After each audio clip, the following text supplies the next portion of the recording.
দেশে প্রথম ধাপে কারা পাবে টিকা, চূড়ান্ত পর্যায়ে তালিকা, ন্যায়সঙ্গত ও গ্রহণযোগ্য নীতিমালা করার তাগিদ। তালিকাভুক্তির ক্ষেত্রে আমরা আসলে অনলাইন রেজিস্ট্রেশন সিস্টেমে যাওয়ার কাজ করছি এবং আমাদের যে অ্যাপটা তৈরি করা হবে সেটা প্রায় সম্পূর্ণ পর্যায়ে। এইভাবে যদি জিনিসটা না ঘটে তাহলে কিন্তু মানুষের আস্থা এটার উপরে কমে যাবে। ভারত ছাড়াও ভ্যাকসিন পেতে অন্যান্য দেশের সঙ্গে যোগাযোগ করছে বাংলাদেশ। চায়না ভ্যাকসিন দিতে যাচ্ছে, রাশিয়া ভ্যাকসিন দিতে যাচ্ছে, আমরা সব দরজা খুলে রেখেছি। 16 জানুয়ারি থেকে গণহারে করোনার টিকা দেবে মোদি সরকার, 2 দফায় দেওয়া হবে 30 কোটি ডোজ। দেখছিলেন প্রধান শিরোনাম, রাত 11টার সময় সঙ্গে আছি আমি জেনিফার কামাল। এবার অন্যান্য শীর্ষ সংবাদ। রাজশাহীতে প্রশিক্ষণ বিমানের চাকা ফেটে মুখ থুবড়ে রানওয়েতে, পাইলট আহত। ইন্দোনেশিয়ায় 62 আরোহী নিয়ে বিধ্বস্ত বিমান, সবার মারা যাওয়ার আশঙ্কা। স্বীকৃতি পাওয়ার পরও বরিশালে মুক্তিযোদ্ধা যাচাই বাছাই তালিকায় নাম, অসন্তোষ প্রকৃত মুক্তিযোদ্ধারা। সংশয় সৃষ্টি করা উদ্দেশ্যমূলক বলছেন বিক্ষুব্ধরা। এবং রাজধানী সেগুনবাগিচা থেকে টিটিপাড়া পর্যন্ত বিশাল খাল এখন সরু ড্রেন। বক্স কালভার্টে বর্জ্য জমে সৃষ্টি হয় জলাবদ্ধতা, অপসারণে ঢাকা দক্ষিণ সিটি।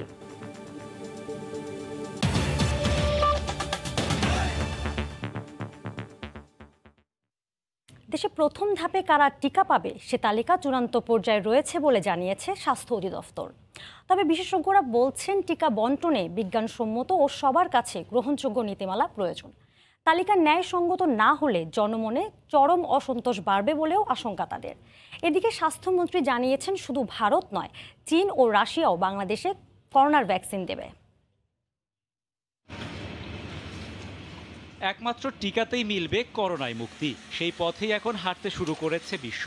সেই ধারাবাহিকতায় চলতি মাসেই হয়তো দেশে আসছে করোনার টিকার প্রথম চালান। সেই হিসেবে টিকা হাতে পাওয়ার আর মাত্র কয়েক সপ্তাহ বাকি। তবে সাধারণ মানুষের আগ্রহের জায়গা অন্যখানে। টিকা আসলে কেমন হবে সেই ব্যবস্থাপনা, ফ্রন্টলাইনারদের পরে কারা কিভাবে আসবেন টিকার আওতায়, আর তাই এই টিকাযজ্ঞ নিয়েই সংলাপের আয়োজন করে বাংলাদেশ হেলথ রিপোর্টার্স ফোরাম।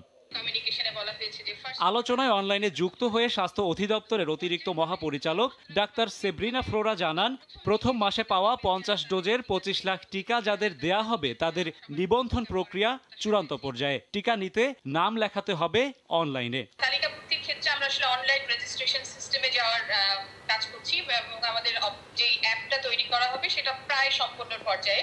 তবে টিকা সঠিকভাবে বন্টন হবে কিনা তা নিয়ে সংশয় জানান বিশেষজ্ঞরা। তারা বলছেন প্রথম ধাপের কর্মকৌশল আর প্রয়োগ পদ্ধতির ওপর নির্ভর করবে পুরো প্রক্রিয়ার গ্রহণযোগ্যতা। তাই বিজ্ঞানসম্মত নীতিমালা প্রণয়নের জোর তাগিদ তাদের।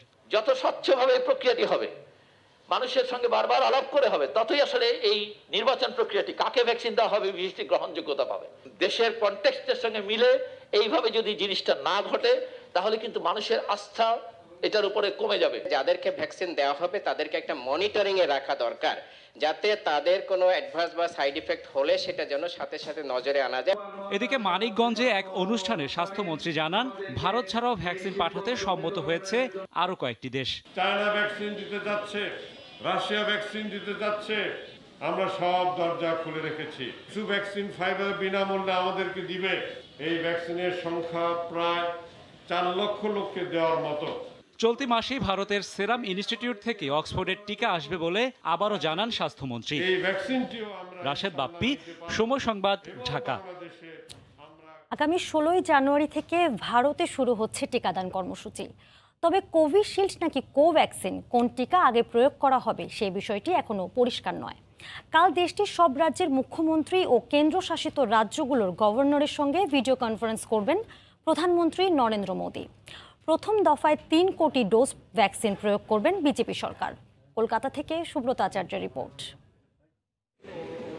অক্সফোর্ড বিশ্ববিদ্যালয়, অ্যাস্ট্রাজেনিকা ও সেরাম ইনস্টিটিউটের যৌথ তৈরি কোভিশিল্ড ও ভারত বায়োটেক ICMR এর উদ্ভাবিত কোভ্যাক্সিনের জরুরি ভিত্তিতে প্রয়োগের অনুমোদন আসে চলতি মাসের 3 তারিখ।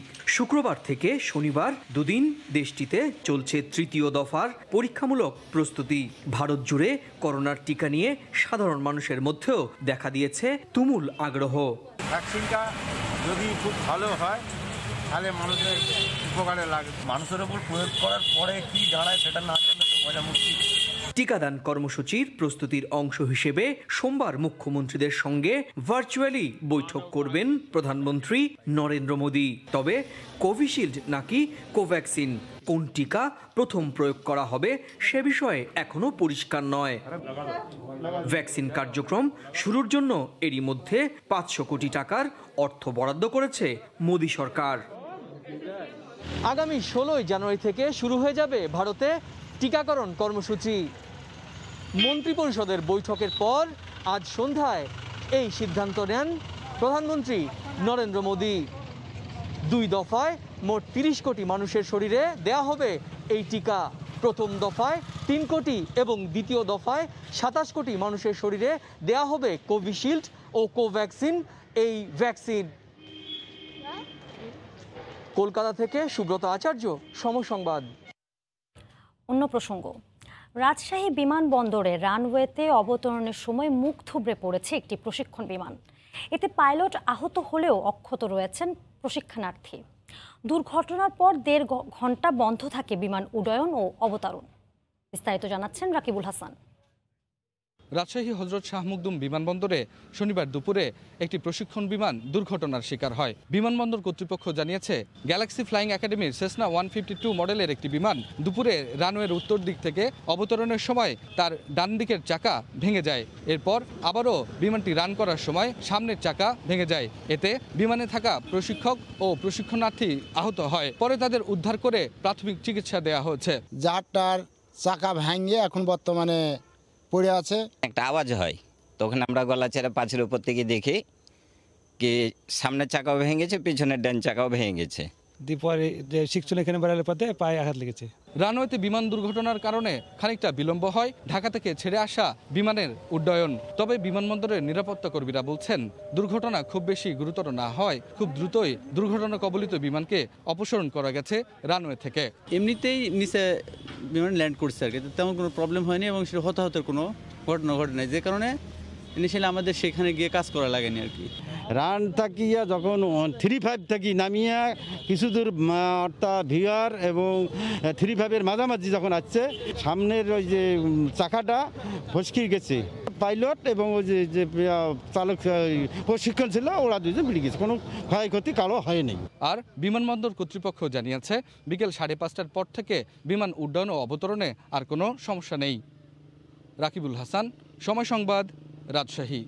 রাজধানীর সেগুনবাগিচা থেকে টিটিপাড়া পর্যন্ত 6 কিলোমিটার বিশাল খাল কালের পরিক্রমায় এখন সরু ড্রেনে পরিণত হয়েছে।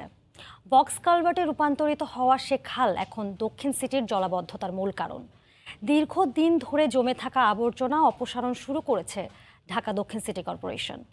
এতদিন ওয়াসার নিয়ন্ত্রণে থাকা এ খালের বর্জ্য অপসারণ করে জলাবদ্ধতা নিরসন করা হবে বলে জানাচ্ছেন সিটি কর্পোরেশন।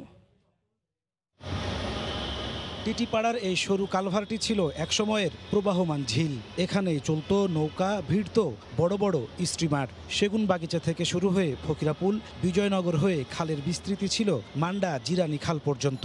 এই প্রজন্মের কাছে তা রূপকথার মতো শোনালেও যাদের শৈশব কেটেছে ঝিলের পানিতে নৌকা চালিয়ে আর মাছ ধরে, তাদের স্মৃতিতে এখনো তা ভাস্বর। এই খাল যখন একটা ঝিলের মতন ছিল, তখন তো নদীর মতন ছিল, অনেক বড় ছিল। সদরঘাট থেকে লঞ্চ আসতো, নৌকা আসতো, তারপরে এই জায়গায় মাছ টাছ ধরছি আমরা, নৌকা দিয়ে মাছ ধরছি। গত 40-50 বছরের পুরনো সেই খাল দখল হতে হতে এখন পরিণত হয়েছে সরু ড্রেনে। পরবর্তীতে খালের উপর সিমেন্টের ঢাকনা দিয়ে তৈরি করা হয় বক্স কালভার্ট। নগরীর বিভিন্ন এলাকার বর্জ্য এই খাল দিয়ে প্রবাহিত হয়ে চলে যায় শীতলক্ষ্যা নদীতে। কিন্তু দীর্ঘদিন তা পরিষ্কার না করায় বেশিরভাগ এলাকায় সৃষ্টি হয় জলাবদ্ধতা। পানি যাওয়ার কোনো ব্যবস্থা নাই, পাম্প দিয়ে টেনেও পানি পরে সরানো যাচ্ছে না। মতিঝিল, শান্তিনগর, তারপর আপনার এই যে আমাদের গোপীবাগ এলাকায় বিভিন্ন জায়গায় আপনার জলাবদ্ধতার সৃষ্টি হয়। ঢাকা দক্ষিণ সিটির খাল উদ্ধার কর্মসূচির অংশ হিসেবে সেই খালের বর্জ্য অপসারণ শুরু হয়েছে শনিবার। আসছে বর্ষাকালে কিছুটা হলেও জলাবদ্ধতা কমবে বলে আশা এলাকাবাসীর। জলাবদ্ধতার জন্য মানুষের যে ভোগান্তি হয়, আশা করি এটা থেকে আমরা মুক্তি পাবো। এই ভোগান্তির হাত থেকে আশা করি আমরা রক্ষা পাবো। সিটি কর্পোরেশন বলছে, যেখানে যতটুকু খাল আছে তার সবগুলোই উদ্ধার করা হবে পর্যায়ক্রমে। আশা করছি আমরা আগামী বর্ষা মৌসুমের আগে ঢাকাবাসীকে যে জলাবদ্ধতার থেকে পরিত্রাণের জন্য একটা সহনশীল পর্যায়ে আনতে পারবো ইনশাআল্লাহ। একই সাথে নন্দীপাড়া, মান্ডা ও জিরানী খাল উদ্ধারে কাজ চালাচ্ছে ঢাকা দক্ষিণ সিটি কর্পোরেশন। নাজমুস সালেহী, সময় সংবাদ, ঢাকা। একটি মহল প্রধানমন্ত্রী শেখ হাসিনার উন্নয়নকে সহ্য করতে পারছেন না বলে মন্তব্য করেছেন আওয়ামী লীগের সাধারণ সম্পাদক ওবায়দুল কাদের। সকালে রাজধানী ধানমন্ডিতে এক অনুষ্ঠানে ভার্চুয়ালি যুক্ত হয়ে এই মন্তব্য করেন তিনি। যারা এখনও তরুণদের পেট্রোল বোমা, আগুন, সন্ত্রাস ও উগ্র সাম্প্রদায়িকতার পথে ঠেলে দিচ্ছে, তাদের নেতিবাচক চিন্তাধারা থেকে বেরিয়ে আসার আহ্বান জানান তিনি। শেখ হাসিনা সরকারের উন্নয়নে একটি মতলবী মহল সহ্য করতে পারছে না। তারা নানান ষড়যন্ত্রের অংশ হিসাবে তরুণ যুবকদের একাংশকে ভুল শিক্ষা দিয়ে জনমানুষের প্রতিপক্ষ করে তুলছে। আমি তরুণদের বলতে চাই, আজকের পৃথিবী প্রতিযোগিতাময়, নিজ যোগ্যতা দিয়ে স্থান করে নিতে হবে তোমাদের, আর তাই নিজেদের যোগ্য করে গড়ে তোলার বিকল্প নেই।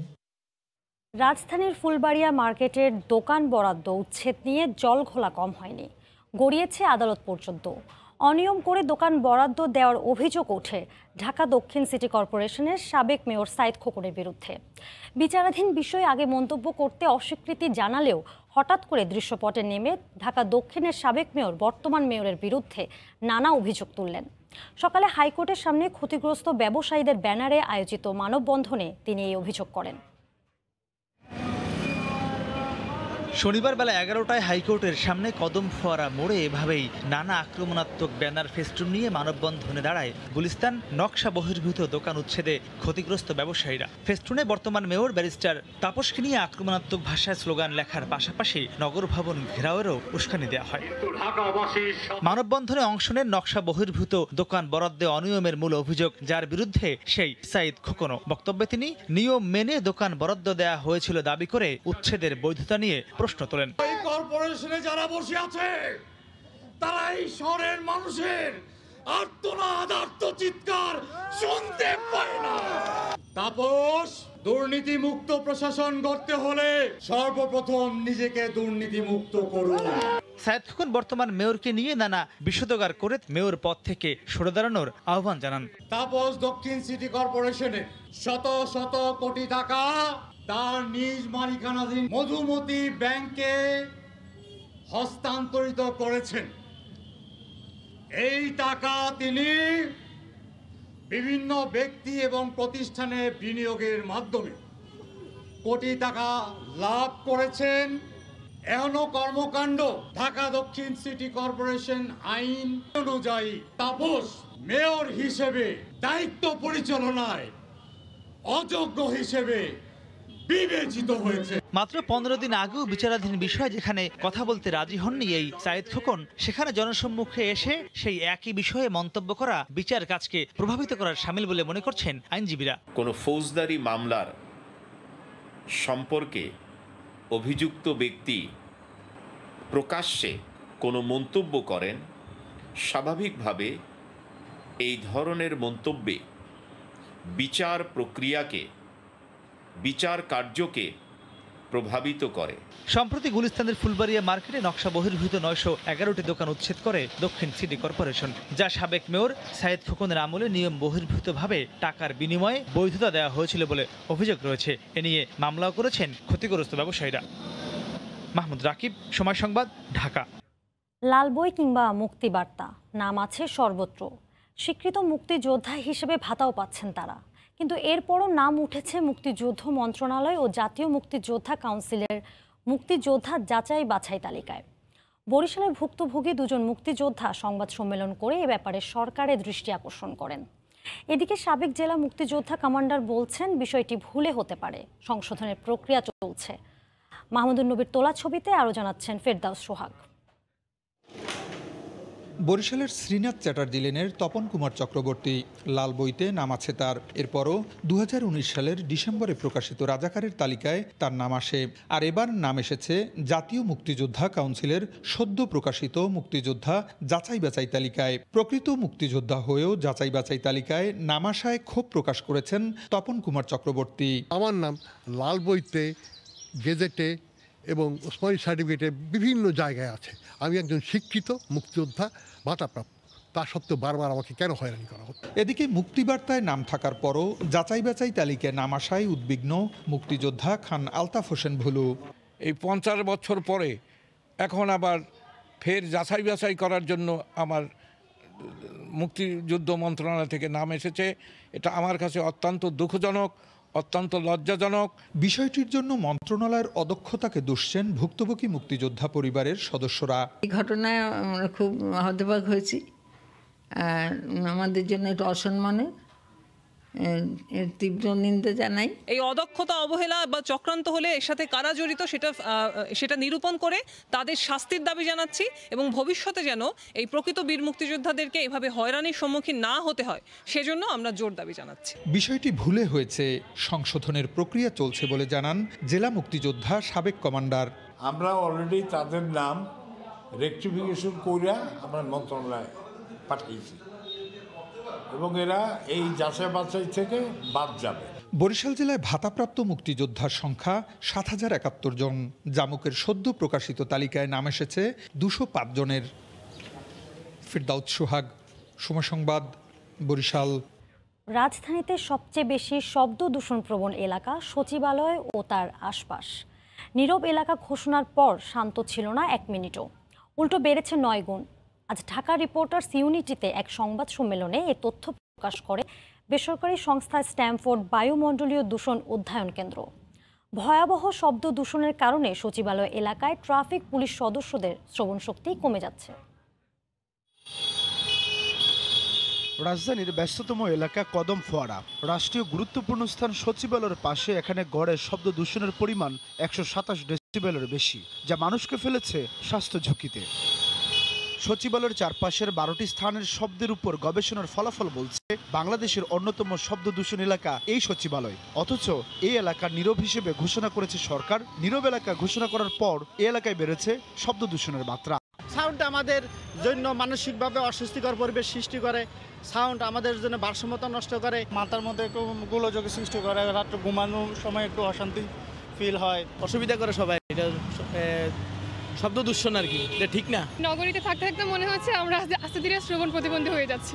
গবেষণা বলছে শব্দ দূষণের ফলে সবচেয়ে বেশি ক্ষতিগ্রস্ত হচ্ছে সড়কে দায়িত্ব পালন করা ট্রাফিক পুলিশ সদস্যরা। কারো কারো হ্রাস পাচ্ছে শ্রবণ শক্তি। কানের ভিতরে আপনার অনেক ধরনের সমস্যার সৃষ্টি হয়। মানে হয়তো বা আমি এই কাজ করতেছি, হয়তো পিছন দিয়ে একজন ডাকতেছে, ওটা প্রতি আর খেয়াল থাকে না। শব্দের মধ্যে থেকে আমরা বাসা গেলে জোরে জোরে কথা বলি, যেটা আমার কাছে মনে হয় স্বাভাবিক, কিন্তু পরিবারের কাছে মনে হয় আমি অস্বাভাবিকভাবে কথা বলছি। শনিবার রাজধানীর রিপোর্টার্স ইউনিটিতে শব্দ দূষণ নিয়ে সংবাদ সম্মেলন করে স্ট্যামফোর্ড বায়ুমণ্ডলীয় দূষণ অধ্যয়ন কেন্দ্র।